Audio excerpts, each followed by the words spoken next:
And we wanted to bring hidden gems from South Asia to the US. So growing up, my mom and my sister and I would go to India often. And there were always so many cool small businesses and farms that we would get so many treats from, and jewelry and clothing. And Pitara Co is about bringing all of that to the US, specifically small businesses and farms that don't export already. We work with them to get the regulatory stuff sorted and to be able to export, and then we import the products here as per US regulations. Okay, so you're building connections and relationships with people that are in various different communities around India. Yeah, Currently. we've definitely focused on marginalized indigenous groups in India. So our coffee, for example, is sourced from the Soliga community in Karnataka and the Irula and Kurumba communities in Tamil Nadu. Right. But yeah, we want to be a bridge to tell all of these stories that we feel like mass market brands that do get exported don't tell. And we want to do direct trade. For sure. Yes. This is, for me, very new personally, but I'm sure others out there may know a little bit about the different flavors. But could you tell people in the audience who may be watching right now, but if this isn't after, the actual live broadcast, could you give a background as to the different flavors that you are currently highlighting with Pitara? Yeah, so in the West, it's very common to have blends with simply Arabica in them. And so we wanted to also mirror that and have fully Arabica blends. But we also wanted to highlight what's commonplace in Indian coffee culture, which is usually including Robusta and often chicory in the blends. So we have a blend that's has Arabica, Robusta, and chicory. Robusta is a different kind of coffee bean that's commonly used in Asia, also in Vietnam, and it's more bitter. But when paired with milk, it's very magical, and you can still taste the coffee, and it's very bold. And so we wanted to include that kind of stronger, robust coffee culture too. Got it. Yeah, it's, because some people don't really want the robust flavor, but then there are people who do. And I'm curious about how your feeling is about when you mix milks, or I know you're vegan, so you're mixing in non-dairy alternative milks to the coffee, the ones that are the ones that are bitter. Would you say that you do add milk to it or not when you make it for yourself? Yeah, so I love lattes. I love espresso culture. So Yeah. I always mix the coffee with milk. I even do that with our light roast and our medium roast too. And that's why our sourcing or our curation, we've sourced in a way that the coffee, even the light roast, pair well with milk. But yeah, often the coffee culture in India, and I would also say it all over Asia, you would often mix these strong brews with milk as well. And the way that the Indian coffee filter, because India has its own homegrown coffee filter that predates the French press, is also designed to give a slow extraction and a more whole-bodied coffee taste. Right. So it's almost as strong as espresso. I would say it's the strength of a mocha pot. And so that lends to mixing with milk, of course. Yeah. It's a very unique way to make and brew coffee that is, well, for me, I'm a French press person. Yeah, because it's easy for me. It's economical as well, easy to travel with. And it doesn't require electricity, like being plugged into the wall. Yeah. So that's really wonderful for traveling. Yeah. Yeah, the Indian filter is like that too, where it also doesn't require electricity. You just need hot water and coffee grounds. Right. But the interesting thing, if you compare French press with the Indian filter, is that the French press is the water completely immerses with the coffee grounds. Right. And so you get all the fats and oils of the coffee. Yeah. With the Indian filter, there are two layers of holes. And Yes. so a lot of the fat and oil is filtered out. Yeah. So you get some of the cleanness that you would expect from a pour over. Yeah. Yet the strength of, like an espresso. Yes. The strength of an espresso. This is like exactly what I was looking for. Yeah. So I'm like, where can I get one of these? It's kind of like countertop brews. espresso machine.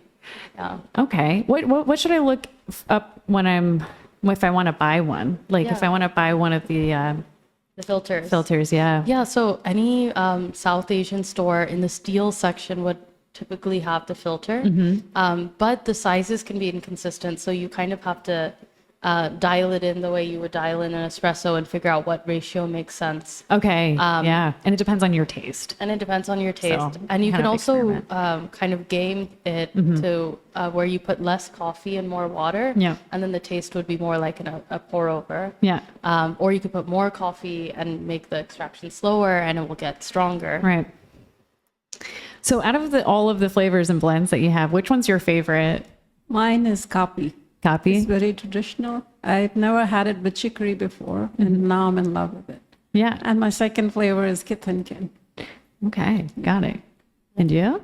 Yeah, I rotate because I like feeling like a different taste, but I think my all-time favorite has been 5 Stories. It's the light roast, but it's not kind of like a funky light roast because right now there's a lot of processing methods that are trending where, you ferment it for X amount of hours and you get almost like a juice-like taste. So this is like a very simple light roast, but so I love it. Right on. Yeah.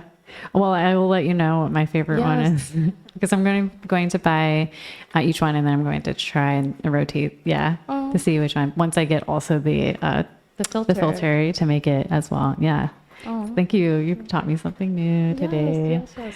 And I want to try like a mystery snack with you. And Okay. so this is a drink that we have in the store. Cool. It is non-dairy. Yay. So cheers. Cheers. Yeah, cheers. All right. Okay.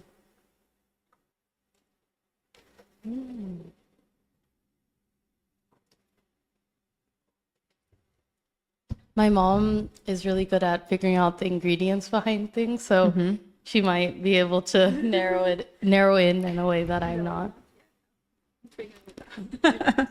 What do you think of Not yet. what's your like immediate feeling when you drink this? You can go first. Yeah, it's it feels very refreshing, yeah. but there's still something grounding about it. So there's another flavor behind it. I don't know if it's fennel or spearmint or is it clove or Seems like cloves.